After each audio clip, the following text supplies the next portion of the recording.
अस्सलाम वालेकुम गाइस। आज हमें ज्वाइन किया मिस्टर चौधरी औरंगजेब ने, और इनकी खास बात यह है कि इन्होंने कैफ और अपना पहला लेवल स्टेट अटेम्प्ट में किया है। और प्री मेडिकल से इनका बैकग्राउंड है, और 3 बार इन्होंने एंट्रेंस टेस्ट दिया मेडिकल के लिए, और वो पास नहीं कर सके। क्योंकि आपको पता है कि मेडिकल के बाद अगर सीए ज्वाइन किया जाए तो काफ़ी लोग डीमोटिवेट भी करते हैं। तो कैसे इनकी जर्नी रही है, आज हम इनसे डिटेल में डिस्कशन करते हैं। चौधरी औरंगजेब, अस्सलाम वालेकुम, thank you so much for joining us. वालेकुम सलाम एहताब भाई, thank you for inviting me.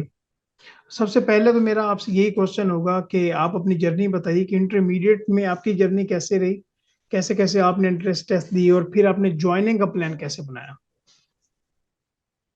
Sir मैंने एफएससी प्री मेडिकल की थी बैक इन 2017। एंड उसके बाद फिर मैंने ईटा दिया 2017 में एंड आई फेल्ड मिजरेबली। और उसके बाद मैं 2018 में मैंने दोबारा फिर एंट्रेंस दिया था। उसमें मैंने पास तो कर लिया लेकिन सीट सिक्योर नहीं कर पाया था। और फिर 2019 में अगेन अपेयर हुआ विद करेज, लेकिन स्टिल सीट सिक्योर नहीं कर सका। दो मार्क्स अच्छे थे लेकिन स्टिल सीट सिक्योर नहीं कर सका क्योंकि उसमें कंपटीशन बहुत ज्यादा है मेडिकल के अंदर। तो आल दो लोगों ने बहुत डिस्करेज किया कि आप नहीं, इस प्रोफेशन के लिए शायद नहीं कर सकते आप। तो उसके बाद मैंने कहा कि मेरे घर वालों ने मुझे बहुत मोटिवेट किया। उन्होंने मुझे इनकरेज किया, उन्होंने कहा कि आपके लिए अल्लाह ताला ने कुछ बेहतर लिखा होगा। एंड उसके बाद मैंने आपकी वीडियोस वगैरह देखी और सीए के बारे में नॉलेज गेन करना शुरू कर दी कि आखिर सीए कैसा प्रोफेशन है। तो इसके बारे में मुझे यही पता लगा था कि सीए जो है ये रिलेटिवली टफ है और इसके अंदर पेपर पास नहीं होते। तो मेरे माइंड में यही था, मुझे अपने वर्क एथिक पे मुकम्मल बिलीव था। मैंने कहा है कि चल एक खैर है, कुछ चीज़ मुश्किल है कोई मसला नहीं है लेकिन उसके अंदर आउटपुट तो है कम से कम। तो इस वजह से फिर मैंने सीए प्रोफेशन ज्वाइन कर लिया 2019 में। औरंगजेब, मुझे ये बताइए कि जब आप 3 बार अप्रेंटिस टेस्ट फेल कर चुके हैं और आपको घर वालों ने भी सपोर्ट किया, तो आपने ये भी बातें सुनी होगी कि सीए में पेपर नहीं पास होते, और अगर बंदा कोई फेल हो रहा हो तो उसको मजीद डिस्करेज किया जाता है कि अभी अभी आप ये नहीं कर सके, अभी आप अपनी लाइन भी चेंज कर रहे हो। तो उस वक्त आपके माइंड में क्या बातें थी? और ये क्वेश्चन मैं इसलिए कर रहा हूँ क्योंकि आपकी तरह काफी और भी स्टूडेंट्स होंगे जो कि इस इन हालात से गुजर रहे होंगे। तो आप इसको किस तरह से एड्रेस करेंगे? आई थिंक इस सिचुएशन में आपको अपने आप पे बिलीफ होना चाहिए। बिलीफ सबसे इम्पोर्टेंट है। और चूंकि मेरी फैमिली बहुत सपोर्टिव है तो मुझे इतना खास इशू नहीं हुआ है। लेकिन ये हमारे माशरे में ये है, हमारे माशरे में कि लोग जो है वो डिस्करेज करना शुरू कर देते हैं। एक फेलियर आ जाए तो लोग डिस्करेज करना शुरू कर देते हैं कि बंदा बंदा नहीं कुछ कर सकता। तो उसको मैंने बस उस पर ध्यान नहीं दिया और अपने आप पे मुझे बिलीव था, अपने वर्क एथिक पे मुझे बिलीव था। एंड देयर फॉर मैंने फिर सीए में आ गया बस। All right. अच्छा, आपने सीए करने का जब प्लान कर लिया, सीए में आपने एडमिशन ले लिया होगा, तो पहले 2 लेवल की खास तौर पे बात करें तो इसमें आपकी कोई अटेम्प्ट नहीं लगी, आपका कोई पेपर फेल नहीं हुआ, तो आपकी स्ट्रेटजी क्या थी? और यहाँ पे स्टूडेंट्स के माइंड में ये भी होता है कि भाई पहला लेवल आसान है तो अगला भी ऐसे ही होगा। एमसीक्यूज बेस होता है पहला लेवल, फिर अगले लेवल में डिफिकल्टी लेवल मजीद आगे इंक्रीज होता है। तो आपकी पहले लेवल में क्या प्लानिंग थी, और दूसरे लेवल में आपकी क्या प्लानिंग थी? किस तरह से आपका ये सीए का सफर रहा, ये बताइए। अगर मैं अपना एक्सपीरियंस शेयर करूं तो आई थिंक ये जो एएफसी हमारे टाइम पे एफसी था, अभी पीएफसी जो हो गया, वो as compare to relatively easy as compare to कैफ के। एंड वो पास करना इतना कोई खास इशू नहीं है। आई थिंक आप प्री मेडिकल से हो या प्री इंजीनियरिंग के लिए हो, इतना इशू नहीं करता। लेकिन जब आप कैफ लेवल में आते हो तो कैफ लेवल में रिपोर्टिंग तो मैनेजेबल है। प्री मेडिकल से हो या प्री इंजीनियरिंग से हो, रिपोर्टिंग मैनेज हो जाती है।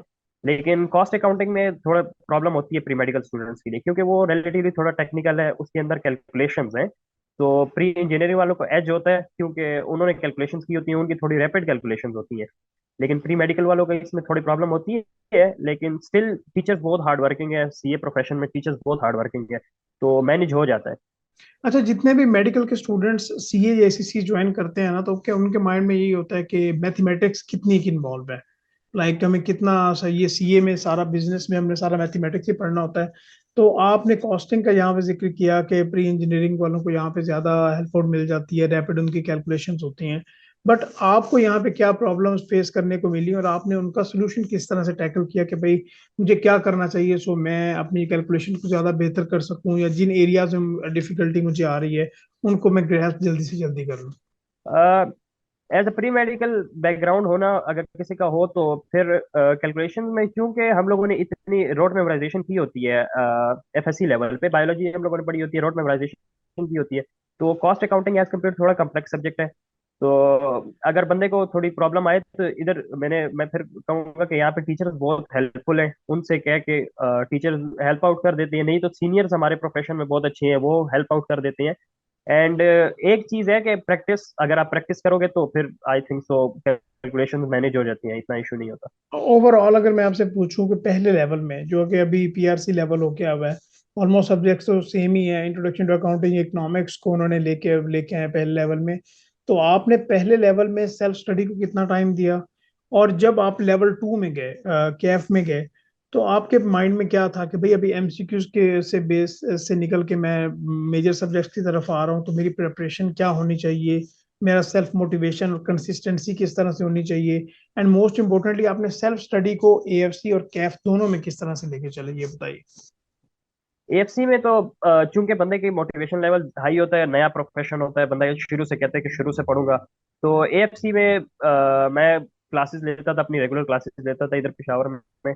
एंड साथ में थोड़ी एक एक दो घंटे सेल्फ स्टडी हो तो आई थिंक मैनेज हो जाता है, एएफसी मैनेज हो जाती है। उसके बाद जब आप कैफ में आओ तो कैफ रिलेटिवली थोड़ा टफ है उससे, मतलब थोड़ा ज्यादा टफ है एज कम्पेयर टू एएफसी के पीआरसी जिसे अभी कहते हैं। तो उसमें आप क्लासेस भी लेनी पड़ती हैं और डेली का काम डेली करना पड़ता है, जो कि सबसे इम्पोर्टेंट चीज़ है। हमारे यहाँ पे प्रोफेशन में एक ये प्रॉब्लम है कि यहाँ पे डेली का काम डेली नहीं करते, पेंडिंग लेक्चर ले जाते हैं और फिर एंड में जाके उन पे बर्डन बन जाता है, तो वो मसला बन जाता है। तो मेरी ये स्ट्रेटेजी थी कि डेली का काम डेली किया जाए और लेक्चर लिए जाए, लेक्चर के बाद मैं इधर हमारे पेशावर में कैप लाइब्रेरी है वहाँ पे पढ़ता था। तो 3-4 घंटे अगर बंदा डेली पढ़ ले तो I think it is manageable. All right. और ये बताइएगा कि जितने भी प्री मेडिकल के स्टूडेंट्स अगर आपको देख रहे हैं और उनके माइंड में भी कुछ इस तरह की क्वेश्चंस हैं जो कि आपके माइंड में थी, या फेलियर का शिकार वो हुए, तो आप उनको क्या रिकमेंड करोगे कि उनको ये फील्ड ज्वाइन करनी चाहिए? खसूसी ये नहीं कि सीए ज्वाइन कर लें, एसीसीए भी है, सीएमए भी है, सीए भी है, फील्ड तो एक ही बन जाती है। तो क्या वो कॉन्फिडेंस के साथ इन फील्ड्स को ज्वाइन कर सकते हैं, या उनको कोई इश्यूज होंगे? आप क्या कहते हैं? एब्सोल्युटली एब्सोल्युटली, मैं उनको रिकमेंड करूंगा सीए में आना चाहिए, या कोई भी प्रोफेशनल स्टडीज है उसके अंदर आना चाहिए। क्योंकि आल्दो आपके मैथमेटिक्स तो इसके अंदर है, लेकिन चूंकि टीचर इतने हेल्पफुल है और वो इतनी आपके साथ काम कर लेते हैं, तो it is manageable. As a medical background हो फिर भी आप मैनेज कर पाते हो, इतना इशू नहीं होता। और एक लास्ट क्वेश्चन मैं आपसे ये पूछना चाहूंगा, चाहे सीए हो या कोई और भी स्टडी हो, और जो लोगों को डिमोटिवेट करते हैं कि भाई आपके पेपर्स पास नहीं हो सकेंगे, ज्यादा पेपर्स क्यों उठा रहे हो, चार चार या पांच पेपर पास नहीं होते, या लाइक किसी तरीके से भी डिमोटिवेट करते हैं, तो उसको बंदा किस तरह से टैकल करे, या आपने किस तरह से टैकल किया? मैं तो यही था कि मुझे अपनी एबिलिटीज में बिलीव था। सबसे पहली चीज होती है बंदे के अंदर बिलीफ होना चाहिए। अपनी बिलीफ एक बंदे का स्ट्रांग हो तो वो फिर दूसरों की बातों पे ध्यान नहीं देता। तो सबसे इंपॉर्टेंट चीज है कि अपने एबिलिटीज पे बिलीव रखो, अपने वर्क एथिक पे बिलीव रखो, और अल्लाह ताला ने मेहनत करने वाले को अल्लाह ताला सिला देता है। सो अगर मेहनत करोगे तो इंशाल्लाह हो जाता है बंदा को।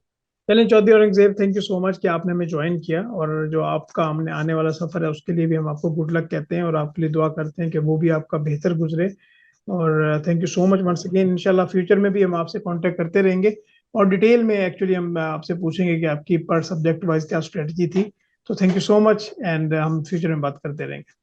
Thank you sir, thank you very much.